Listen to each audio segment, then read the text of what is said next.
Welcome everybody to Three Wide in the Middle, your home for all things racing with me, Thomas Brandon. And unfortunately today I am flying solo. My man Keith actually messaged me sometime last night, said he has got a bad bout of food poisoning, I guess. I got the message at like 4 a.m. my time, and I was still sleeping. Normally I'm awake by that time, but I was still sleeping. I had a late night last night. My son had baseball. We didn't get home until it's like after 11 o'clock. And so I just literally rolled over and went back to sleep. And so yeah, anyways, hopefully he's feeling better. We'll have him back next week. A couple things to cover this week. Obviously we have, when it's me and Keith, we've got our NASCAR pick'em. We got a bunch of stuff to cover. I've got a really cool Ask 3 Wide question from a listener, but I want to do it when Keith is here because it's a really interesting conversation. Because the listener basically asked us if I'll kind of give you guys the gist. It'll be something to look forward to next week. But they asked us if we could start a sprint car team and a NASCAR team. So basically, if we had the money to start two race teams, a sprint car team and a NASCAR team, who would be our drivers that we would pick for the next 5 years? I thought that was really interesting because you hear conversations like that all the time, right? On all these talk shows like on ESPN and stuff like that, where these guys are always dropping these hot takes, right? This ridiculous stuff where somebody wins a game and now they're the greatest of all time, or they're the franchise player, or they're the best in the world, right? So you don't hear it too much in racing. So I thought it was a really cool Ask 3 Wide question. So we'll cover that next week when Keith is back, because I don't want to do that without him, because that's a really cool conversation to have, I think. So we'll cover that next week. Obviously, our NASCAR pick'em, we'll have to just push that off another week with my man being out. And we do have a new segment that we're going to be doing called Dirt Track Recap, and I kind of want to do that with Keith. I don't want to bust that out by myself, man. That was something that I've been coming up with and working on for us to do, because we get so into the NASCAR and F1 and that type of stuff. We do talk dirt racing, but because of the nature of the sports, right, where NASCAR so much in terms of the popularity, prestige, that type of thing, we get more into that. And when me and Keith we're just dirt guys, right? Like, yeah, we love NASCAR, but we're dirt guys. We're dirt racers. If I could be anywhere, for the rest of my life, it would be a dirt track. Dirt track on a Friday or Saturday night. To me, it doesn't get any better than that. So we want to talk about it more and figure out a way to work it more into the show. And so we'll be rolling that out next week too. Like I said, I want to do that when Keith is here. So so a couple things to look forward to next week. Kind of a bummer that Keith's not here, but there is a couple of topics that we can get into by myself.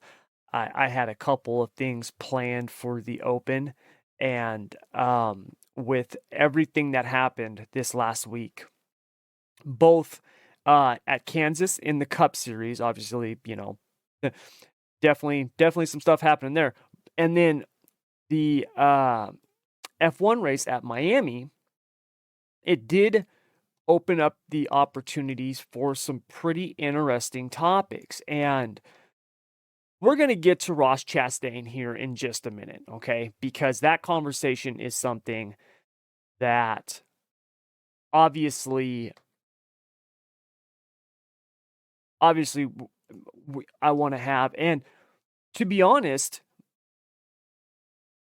there is actually an aspect of this and a component of this that nobody's talking about, and they should be, because to me, it's actually the most important factor. It's the biggest of every factor when it comes to Ross Chastain, and nobody's talking about it. So I want to cover that in just a minute. But before we get to that, all right, I want to cover the F1 race, because we saw at Miami, all right, the race basically was better than it had, than last year's. Last year's was more of just kind of the spectacle of Miami. Um, with this year, the track is obviously improved, and there was a lot of stuff going on. It seemed like, Miami, the area, US, Florida, right, F1, all the social media, whatever, the management, it seemed like they had stuff a little bit better planned than last year. Last year you had guys showing up to, who was it? Was it McLaren? Was it McLaren that showed up to the baseball game, and there was only like 2,000 people at the game? Like, it was ridiculous. It was horrible. Like, there was no reason for those drivers to be there like that, because it was just so bad. But after the race at, obviously, Miami, we saw Max Verstappen get the win at the Miami Grand Prix. And Verstappen started in ninth. Now, if you remember, was it last week or the week before, I posed the question: if we saw Sergio Perez win the race, right, come within 1 point or tie or be ahead of Verstappen, would we see Red Bull allow them to race for the championship? And I think we partially got our answer this last weekend, and the answer is no. And the reason I say that is because Verstappen showed just how much better he is than Perez. Now, I like Checo. I really like Checo. I think Checo has one of the coolest stories out there in F1. If you go look at where he was, right? No, I'm not talking about his rise up to F1, okay? Because that is a cool story within itself. But if you look at just the last few years, right, where he was at Force India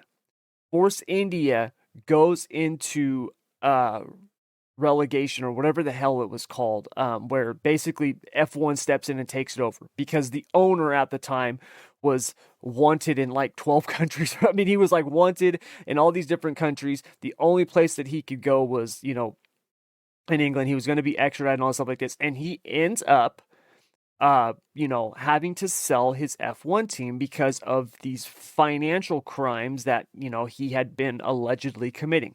Now, I don't know whatever happened with him. I never followed the story on him, but F1 takes over the team. You've got Checo and Esteban Ocon are the drivers at that time. And nobody knows what's going to happen. Not just them, but the whole team, right? Nobody knows what's going to happen.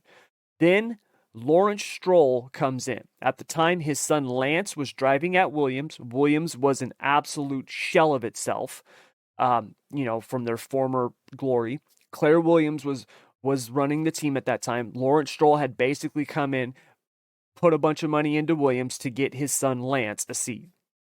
Now, Lawrence Stroll sees the opportunity with Force India. Force India was one of those teams that kind of punched above their weight class, meaning on a much more limited budget, they ran with the midfield and were competitive, right? They weren't just, finishing, 7 out of 10 in terms of team places. Like, they were running, they could pull off, points finishes, right? Finish in the top 7, things like that. Like, really, really good runs for a team that size with that kind of budget. Lawrence Stroll comes in, buys the team, and basically now his son Lance is going to take one of those seats the following year. Who's going to be gone? Well, you've got Esteban Ocon and Sergio Perez. Now, Sergio Checo, he has some financial backing, okay? Essentially, there's one, I don't remember his name, but a very, very wealthy man from Mexico, kind of had taken a liking to Checo and has been basically kind of backing his career as he climbed the ranks. So, Force India, which now becomes Racing Point, keeps Checo. Ocon is out. Lance Stroll comes in, and there you go. Now, here's the thing. After a year, Racing Point is now going to be Aston Martin. Okay. At least this was in the works, right? Hasn't been announced yet. Sebastian Vettel leaves Ferrari, and you're talking about a 4-time world champion, okay?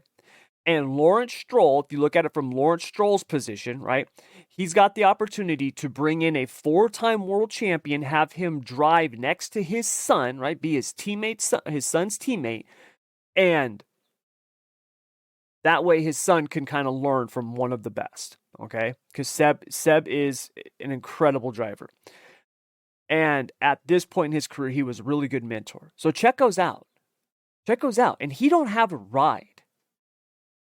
And then he goes on and has one of the most incredible races that you will ever see. Dude gets spun on lap 1. I think they were at Qatar. Goes to last. Comes back. Wins the race. And it's his first ever win. That win got him the Red Bull seat. And now he's at Red Bull. All right?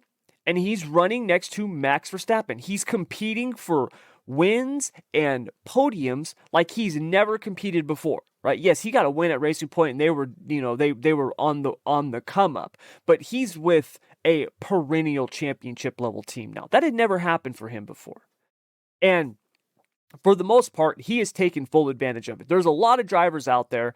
Every one of those drivers, okay, will tell you, oh, if I was in that seat, I could do better, right? And they have to think that way, right? Understand, that's how drivers are, okay? You have to think you're the best. It doesn't matter what you're doing. Folks, it doesn't matter if when I used to race outlaw karts, when I raced BMX, right? When I'm, 8, 9 years old at the state championships, right? It didn't matter who was next to me. I thought I was the best there was, right? Even as a little kid, you have to have that in you. It doesn't matter if I'm on the sim or whatever. It does not matter. If you are competing, you have to think that you are the best out there. Otherwise, you're not going to compete with them. So every one of those drivers will think that. Every one of those drivers will tell you, right? You give them some truth serum, make sure the cameras are off, and you say, hey, man, if you were in Verstappen's seat, would you be winning as many races and championships? They'd be like, yep. Absolutely. Every single one of them will say that. Every single one of them, including the backup drivers, okay? Like, they'll all say that. So, there might be drivers that you'd be like, oh, well, they would do better than Checo or whatever. Checo has taken advantage of the situation. He really has. And he has shown himself to be not only a awesome teammate, but a legit contender for the world championship. The problem is he is driving his teammate, right? He's driving next to probably one of the best talents we've seen in F1 in a long time, in a generation. When you talk about raw talent, Max Verstappen is on another level. He really is. People will talk about, if you listen to people talk about Fernando Alonso, and it's funny because Fernando Alonso hasn't won a race in 10 years. Now, he was on some pretty bad teams for a big chunk of that, but he hasn't won a race in 10 years, okay? He won 2 world championships. But Fernando Alonso, even right now, at the age of 42 years old, is considered by a ton of people, very, very intelligent, like in the know F1 people, will tell you that Fernando Alonso is one of the greatest talents ever, right? They'll tell you that he is the most talented driver on the grid right now. Right? There are people who believe that, right? His just ability, his car control, his raw driving talent, right, that he has is like second to none. Like, there are people who will still tell you that to this day, right? Fernando is incredible. And don't get me wrong, he's an incredible talent. Absolutely incredible talent. We've seen what he can do with a car that's capable of, running up front, right? And he's the only cars beating him right now are the Red Bulls, right? And he is doing a phenomenal job with that Aston Martin. So, obviously, the man's got talent. Max Verstappen, to me, is on that level. His raw talent, right, just his instincts, his car control, what he can do, the his mentality is second to none. And keep in mind, all of these guys have to think like a fighter pilot. Like they have to have that mentality, right? You really do. You can't go 200 miles an hour, brake late, and dive underneath a car going into a hairpin, right? If you think like a sissy, you just can't do it. It's not possible, right? So these guys all have to think like that. But he's got an extra little edge. And this week at Miami, he showed it. He absolutely showed it. He started in ninth. He came up and won the race. And Checo, had the lead, tried to defend. Obviously, he's not going to defend his teammate as hard as he would somebody else, because when the Red Bull cars are going to be 1-2, they don't really care the order. They don't. At the end of the day, Red Bull wants to win the constructors because that's going to give them the most money for next year, right? And you're talking about hundreds of millions of dollars. So for them, they're just like, dude, don't run into each other, don't crash each other, you idiots, right? Like that's all that's all Christian Horner's worried about. So Checo's not going to defend him as hard as he would a Charles Leclerc or Carlos Sainz or Fernando Alonso, right? He's just not going to. So for him, right, he wasn't going to hold off Verstappen. Verstappen was just on a tear. It was absolutely incredible. And unfortunately for Checo, Max showed that at the end of the day, all things created equal, Checo's not beating Max. He's just not. Now Max could have some bad luck. Checo could pop off a couple of wins, and this could become a different story, right? I said it before. We could absolutely see that Nico Rosberg, Lewis Hamilton situation where Rosberg got that championship, right? We could absolutely see that with Checo and Max. But if Max doesn't have bad luck, I don't think there's any stopping him. What he showed this last week on a track that is very difficult to pass at, for him to work his way through the field like that and win by like 20 seconds or whatever it was, pretty incredible. Pretty incredible. So Verstappen right now, he's got a slim lead over Checo. It's not huge. It's basically, what is it? It's 14 points. 14 points. It's straight. 14 points is a lot in F1, but at the same time, it's not. That could be wiped out very easily. If you guys remember last year about this time, Ferrari, Charles Leclerc was on top of Max, and it was looking like Ferrari was going to run away with it, and they absolutely crumbled. I mean, they just fell to pieces. I don't see that happening with Red Bull, but things happen. You never know. So I think if we have a couple more weeks like we had at Miami, where Verstappen comes out and just basically shows his dominance, we've got we got Italy coming up next. What is that? In 2 weeks. And then after Italy, the week after Italy is Monaco, where essentially, that's just, it's a parade. Whoever qualifies number one is going to be, pretty much the winner there. You have to really screw up to lose that race. It's almost impossible to pass on that track. So, we'll see what happens after Monaco.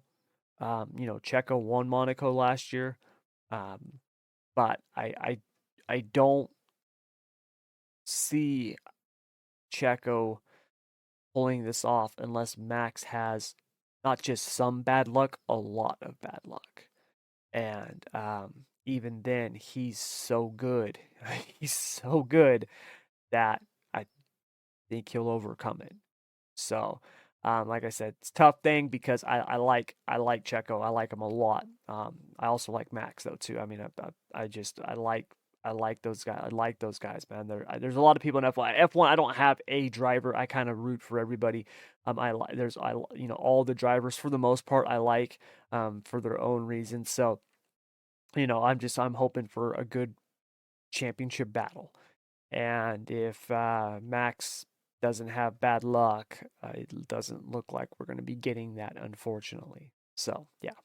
But I'm going to take a quick break. Right after the break, we're going to dive into basically what has been the story of the week, and I'm going to tell you why I think everybody is missing the boat on Ross Chastain, and I'll explain what I mean right after this.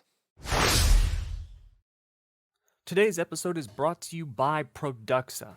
Look, you guys, when it comes to protecting and adding a mirror-like shine to your surfaces, you pretty much have two options. You can go with one of those low, quality products out there.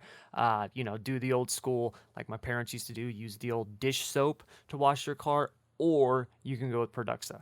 You guys, I've personally used this stuff and it works incredible, man. Whether it's their ceramic coating, their wash, their tire shine, and it not only looks great, but it's super easy to use. I mean, my 10-year-old son was helping me use this stuff, and we used it on my daughter's car, and the car literally looked new. And my daughter's 17, so you can imagine that the car did not look new before we washed it. So if you want to actually give your car a mirror-like shine while in the process protecting it, head over to Produxa.com or the link down in the description below and check out their full line of products today. I can promise you, you will love them.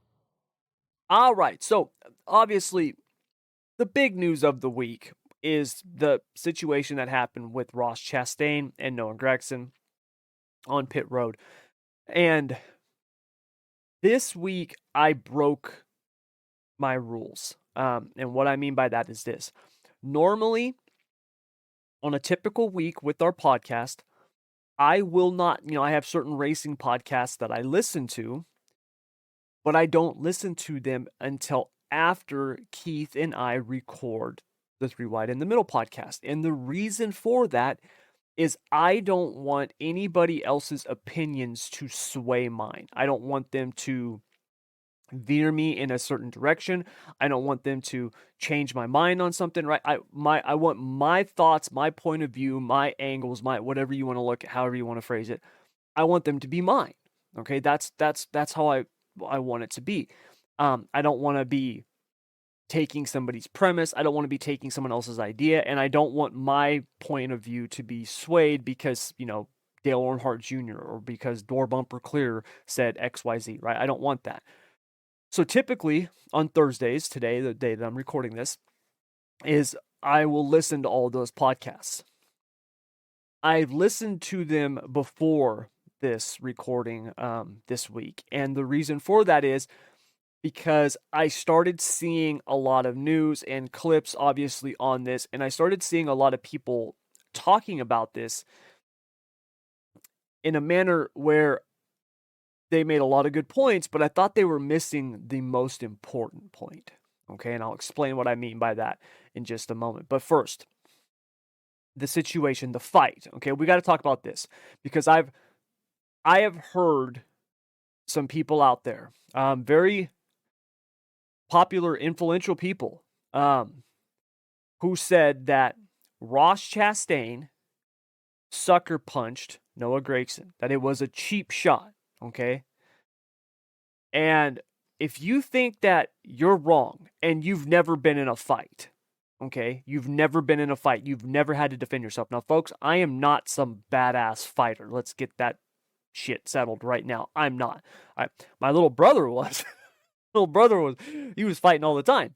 In fact, half the fights I've been in were because of him. But I mean, I can count on two hands how many fights I've been. I'll have fingers left over, right? It's not a lot.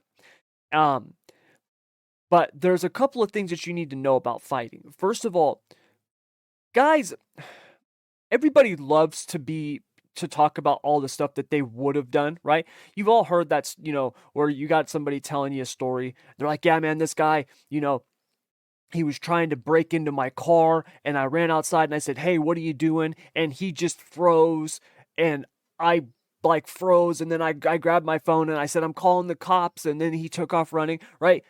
We all have those friends who would have been like, oh, dude, why didn't you just go out there and tackle him? Like, I'd have gone out there and tackled him and tied him up with my belt and waited for the cops to come. It's like, okay, John Wayne, yeah, okay, badass, right? We all have those friends, right? We all seen it. We've all heard it. We've probably all done it ourselves too, right? Where we all be like, well, what I would have done is this. And it's until you're in that situation, you have no idea how you're going to react. I've seen people who I thought would be tough, stand up, right, face it, and, get down and back down, legitimately back down, where they like just got punked. I mean, like, seriously, where it was like, wow, I did not see that coming. I've also seen people that I would have never thought in a million years would ever throw a punch absolutely kick the dog crap out of people. So until that situation comes, till you are in that situation, you don't know how you're going to react. You can talk as much as you want, but you don't know how you're going to react, okay? So that's the first thing. Second thing, when you are confronting somebody or being confronted, all right, here's the ground rules, all right? When contact is made, it's on. After that, there is no more rules. There's not. Okay? Noah Gragson walks up to Ross Chastain and gets in his face. All right? Gets in his face. And we can all talk about the situation and whether or not he deserved it. Whatever. Gragson said someone needs to stand up to him. Gragson says, I'm going to be the one to do it. I 100% commend Noah Gragson for doing that. I really do. All right? He did what every other driver has not done, right? They've all talked about Ross Chastain, but haven't done anything, right? Denny obviously ran into him, and then Dave talked about it, and Denny Hamlin's like, I'm actually starting to like the dude, which is awesome, okay? But that's the way that it should be, right? You have issues, you have problems, you work it out, and you get on with it, okay? Noah goes up to him, confronts him, all right? They're going back and forth. The moment that Noah Gragson puts his hands on Ross Chastain, you guys, that's it. It's green flag. It's go time. There is no rules after that. This is the thing that people don't understand about fighting. There's no rules, you guys. There isn't some referee out there on the street. It doesn't matter, right? In the pits, it does not matter.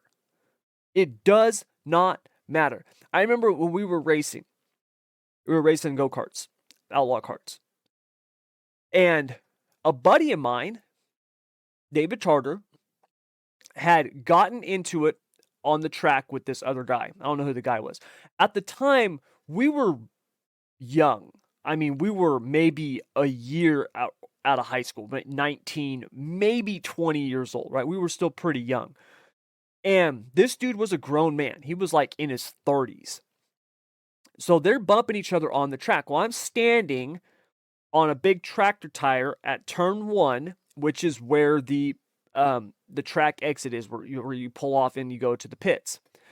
Well, David and this guy, they're hitting on each other. They're mad. They pull off the track, and I can't remember why they pulled off. I don't know if they got black. I don't know what happened, but they pull off the track. David is getting out of his car. This dude had already gotten out of his car, and by the time David was pulling himself out, this dude has now got a hold of David, and they're fighting. They're rolling on the ground fighting, right? This dude went after him. They're fighting. Okay? Me, all I see is my friend with some dude, on top of him, right? They're rolling around on the ground fighting. That's all I see. I run at a full sprint, and when this dude, basically they're rolling on the ground, and then they're starting to kind of stand up. They're trying, they've got their helmets on still. They've got their driving suits on, right? David's still got his arm restraints on.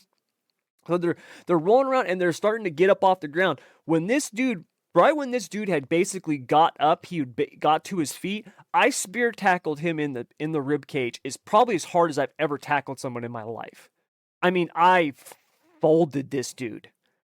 And when I got him on the ground, I put him in a rear naked choke and started choking the hell out of him. All right? Because, folks, when it's on, it's on. That's the thing that, like I said, when it's on, it's on. You can sit there and be like, man, that's a cheap shot. Man, you shouldn't do that. That was between them. No, I saw my friend, right, attacked by somebody as he was getting out of his race car, right? Because that dude did what? He didn't, it's not like he said, hey man, me and you, one-on-one, let's go, get out. No. He sees David getting out. He goes over and takes a cheap shot at him, right? Takes a cheap shot at him. So to me, I'm just, it's on. There's no more, it's not like, hey, I'm going to go over there, I'm going to stand him up and be like, all right, you guys, get after it. No. Dude went after my friend, has him, on the ground. They were, like I said, they were both getting up. So I went over and spear tackled the hell out of him. And then started choking the crap out of him. Right? Because when you're fighting, that's, like I said, there's no rules. The moment Noah Gragson puts his hands on Ross Chastain, it's on. It's on. And Ross Chastain did what Ross Chastain should have done. Popped him right in the jaw. Now, I wish security had not been standing there because Noah fired right back and it basically got stopped. I do think that sucks because Noah was going to hit him back. I mean, he probably would have connected too. If you watch the video, it was going to be a good fight. Personally, I think they should let him fight like hockey, right? Now, I know NASCAR, they don't want that, right? NASCAR, as the owners, as management, they don't want their guys fighting. But it brings attention to NASCAR, both good and bad. And it doesn't matter. Attention is what they need, okay? So, to me, Ross Chastain, that was not a cheap shot. That is what you do. If somebody comes up to me and they start yelling at me, all right, and I'm like, dude, stop, man, stop. And he touches me, he puts his hands on me, it's on. I'm hitting them right then and there. I'm not waiting for somebody to come break it up. This is the other thing that happens a lot of times, is a lot of times these guys, they start arguing, they start yelling, they start screaming, they want to fight, and they know it's going to get broken up, right? We see this crap all the time in sports, right? All the time everywhere, right? You got all these people who talk a big game, and then they wait for someone to break it up, all right? As soon as they're being held back, that's when they start going crazy. So, here, that was not the situation. Got touched, popped him. Awesome. And everybody, pretty much everybody out there, is talking about how, this is an incredible opportunity for Ross Chastain and Trackhouse. And it is. It absolutely is. Dale Earnhardt Jr. on the Dale Jr. download, he talked about how with his dad, right? Dale Earnhardt did not come up with the whole intimidator thing. He did not come up with the man in black. That wasn't him. He didn't show up one day and be like, all right, guys, I am now the intimidator, right? Other people did that. You started seeing that on hats and t-shirts. Now, he carried that banner once that was started for him, but he didn't start it, right? I mean, personally, to me, people who give themselves their own nicknames are douchebags. I mean, if you're one of those people who gives yourself a nickname, but like you meet somebody, like, oh, hey man, how's it going? What's your name? Oh, I'm Joe Ass Kicker, Bowman. Ass Kicker. Who calls you ass kicker? Nobody. I do. That's what I call myself. Because I'm an ass kicker, right? Like, that's a douchebag move. Like, you're a tool. So, when Earnhardt started being called the Intimidator, the man in black, he ran with it. He absolutely ran with it. Okay? But that's not what made Dale Earnhardt Dale Earnhardt. And this is the thing that everybody's missing. Okay, everybody's missing this. They are, and I'm surprised nobody's talking about it, because yes, Ross Chastain drives hard, right? He does. Kyle Petty talked about it. Ross Chastain drives like Earnhardt. Got shades of Earnhardt, of Darrell Waltrip, Richard Petty, Joey Logano, right? He's there to win, and that's it. Okay, that's awesome. I like that. I do. Ross Chastain is an absolute throwback. I think Ross Chastain would do just as well as he's doing today. I think he would do that in the 90s and the 80s and the 70s. I really do. He is an old school driver. But what makes him special, what makes him this incredible opportunity, is not that he's aggressive. It's not that he, Gragson comes up to him and he punches him in the mouth, right? It's not that stuff. What makes Ross Chastain so likable is the fact that Ross Chastain is a man, okay? Now, what do I mean by that, right? Think about what really took Dale Earnhardt to the next level, right? Yes, he was a rookie of the year and then won a championship, right? Back-to-back years. Like, who had ever done that before? Nobody. It had never been done before Dale Earnhardt. Incredible, right? And what sent Earnhardt really into the stratosphere, obviously his driving, but it was Wrangler's one tough customer, right? Go back and watch that stuff, okay? The Dale Earnhardt one tough customer marketing campaign or whatever it was, okay? Because that's what he was. Dale Earnhardt was a man. Now, back then, there was all kinds of men around. But in today's era, right? In the modern day, where no matter what your political beliefs are, or whatever, any of that stuff, okay? At the end of the day, being a man, right? A man's man is almost chastised. Like, you're not supposed to do it. You're not supposed to be aggressive. You're not supposed to be physical. You're not supposed to do that stuff, right? You know, masculinity, testosterone, like those things are like the devil, right? They're evil, right? When you hear all the stuff that's being said in the modern media, mainstream, all that stuff like that, which is nonsense. It's stupid. And when you have a sport like NASCAR, which was founded on moonshiners and rum runners, you know what I mean? Where these guys are literally running from cops, right? Where it's formed in the South, which is very, right, different than when you think about the rest of the country. Like, the South is like its own thing. Now, obviously, it's spread out nationwide, but when you look at that, where being a man actually means something, right? You don't take crap from people. You stand up for what you believe in, whether it's right or wrong. It does not matter. This is what you're doing, right? Somebody touches you, you hit them back, right? You are, in everyday definition, right, of, or at least back then, right, you are a man, right? Like that. Ross Chastain is out there farming freaking watermelon during the week and racing on Sundays, right? Dale Earnhardt was out there knocking down trees and backhoeing during the week and racing on Sundays, right? Like, Petty was out there working on his car during the week. Like, you know, that it was a different person. It was a different type of person. And Ross Chastain has been cut from this, like, you know, antique mold that they just don't use that much anymore. He's different than every other driver out there. Think about that. Right? Think about that. He's not like any of those other guys out there in a ton of ways. In a ton of ways. And he is, especially now, right? But even before last week, if you had done a poll saying who do you think would be the first person to throw a punch, Ross Chastain would have been in the top 5. He 100% would have. And when I see Ross Chastain, he reminds me of Dale Earnhardt, the person, right? And what I mean by that is what we saw, right? The you know, one tough customer, that whole thing that they had, right? He's there to win, right? And Ross, think about the stuff that Ross was saying before all this stuff happened, right? When they would interview him, what was he saying?